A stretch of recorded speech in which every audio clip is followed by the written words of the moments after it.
জাহান্নাম, একটি নাম শুনলেই গা শিউরে ওঠে। রাসূলুল্লাহ সাল্লাল্লাহু আলাইহি ওয়াসাল্লাম বলেছেন, আমি জাহান্নাম দেখেছি, তাতে অধিকাংশ অধিবাসী নারী। এই হাদিস শুনে অনেকের মনে প্রশ্ন জাগে, কেন? নারী কি কম ঈমানদার, নাকি অন্য কোনো রহস্য লুকিয়ে আছে?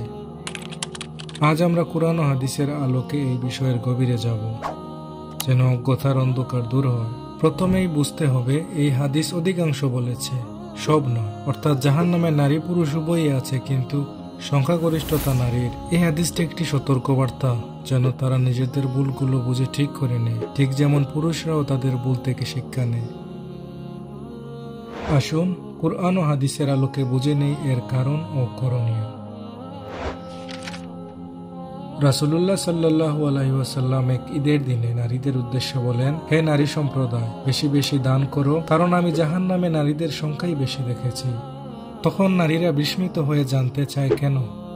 তিনি বলেন, তোমরা বেশি লানত করো এবং স্বামীর প্রতি অকৃতজ্ঞতা দেখাও। বহু হাদিসে এসেছে, নারীর স্বামীর প্রতি আচরণ জান্নাত ও জাহান্নামের দ্বার উন্মুক্ত করে দিতে পারে। যে নারী স্বামীর প্রতি আনুগত্য প্রদর্শন করে না এবং স্বামীর অনুপস্থিতিতে তার সম্মান ও সম্পদ রক্ষা করতে ব্যর্থ হয়, তার জন্য কঠিন শাস্তির ভয় আছে। রাসূলুল্লাহ সাল্লাল্লাহু আলাইহি ওয়াসাল্লাম বলেছেন, আমি জাহান্নাম দেখেছি, সেখানে অধিকাংশ নারী, তারা অকৃতজ্ঞ। সাহাবীগণ জিজ্ঞেস করলেন, হে আল্লাহর রাসূল, তারা কি আল্লাহর প্রতি অকৃতজ্ঞ?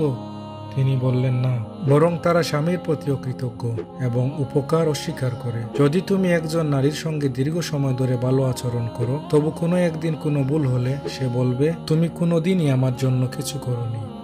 অনেক নারীর অভ্যাস হয়ে যায় গীবত করা, চুগলখড়ি করা, কারো সম্মানহানির কথা বলা। কুরআন বলে, তোমরা একে অপরের গীবত করো না। কেউ কি চায় তার মৃত ভাইয়ের গোশত খেতে? গীবত এমন এক ভয়াবহ গুনাহ, যা মুখে সহজে হয়, কিন্তু আখিরাতে কঠিন শাস্তির কারণও হয়। গীবত বা পরনিন্দা হলো কারো অনুপস্থিতিতে তার এমন দোষ আলোচনা করা যা সে শুনলে কষ্ট পায়, এমন দোষ সে সত্যিই যদি করে থাকে। আল্লাহ তাআলা গীবতকে মৃত ভাইয়ের গোশত হওয়ার সঙ্গে তুলনা করেছেন, যা শুধু জঘন্য নয়, বরং মর্মান্তিক, বিভৎস, গাগিন লাগানো একটি কাজ। এতে বোঝানো হয়েছে যে গীবত করা শুধু অন্যের সম্মানহানি নয়, বরং নিজের আত্মাকে অপবিত্র করে চরিত্র ও ঈমানকে ধ্বংসের দিকে ঠেলে দেয়। আধুনিক যুগে অনেক নারী ইসলামী পর্দা বা শালীনতা থেকে দূরে সরে যাচ্ছে। সৌন্দর্য প্রদর্শন, সামাজিক মিডিয়ায় নিজেকে তুলে ধরা, সবই জাহান্নামের পথে ধাবিত করতে পারে। রাসূলুল্লাহ সাল্লাল্লাহু আলাইহি ওয়াসাল্লাম বলেছেন, জাহান্নামে দুই শ্রেণীর লোক আছে যাদের আমি এখনো দেখিনি। প্রথম দল এমন কিছু লোক যাদের হাতে গরুর লেজের মতো বেত থাকবে, তারা তা দিয়ে মানুষকে মারবে। দ্বিতীয় দল এমন কিছু নারী যারা পোশাক পরিধান করেও নগ্ন, তারা অন্যদেরকে আকর্ষণ করে এবং নিজেরাও আকৃষ্ট হয়। তাদের মাথা হবে উঁচু উঁচু উটের কুঁজের মতো। তারা জান্নাতে প্রবেশ করবে না এবং জান্নাতের সুগন্ধও পাবে না, যদিও জান্নাতের সুগন্ধ বহু দূর থেকে পাওয়া যায়। দুনিয়ার ব্যস্ততা, সন্তান, সংসার, এসবের মাঝে অনেক নারী ইবাদত ভুলে যায়। 5 ওয়াক্ত নামাজ, রোজা, কুরআন তেলাওয়াত, এইসবই জীবনের মূল ভিত্তি হওয়া উচিত। কুরআনে আল্লাহ বলেন, হে ঈমানদারগণ, তোমরা নিজেদের পরিবার পরিজনকে জাহান্নাম থেকে বাঁচাও। এখানে দায়িত্ব সবার, নারী পুরুষ উভয়েরই ঈমান ও আমল ঠিক রাখা জরুরি। নারীদের জন্য জান্নাত সহজ। যে নারী 5 ওয়াক্ত নামাজ পড়ে, রমজানে রোজা রাখে, তার সতীত্ব রক্ষা করে এবং স্বামীর আনুগত্য করে, সে জান্নাতের যে কোনো দরজা দিয়ে প্রবেশ করবে। আল্লাহ সুবহানাহু ওয়া তাআলা গফুরুর রহিম, যিনি তওবাকারীদের ক্ষমা করে দেন।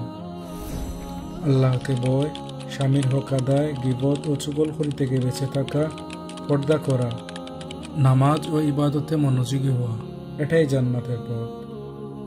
জাহান্নামের ভয় আমাদের জাগ্রত করুক, কিন্তু হতাশ না করুক। নারী পুরুষ সবাই যেন তাদের দায়িত্ব বুঝে আমল করে। মনে রাখবেন, আল্লাহর রহমত থেকে নিরাশ হইও না।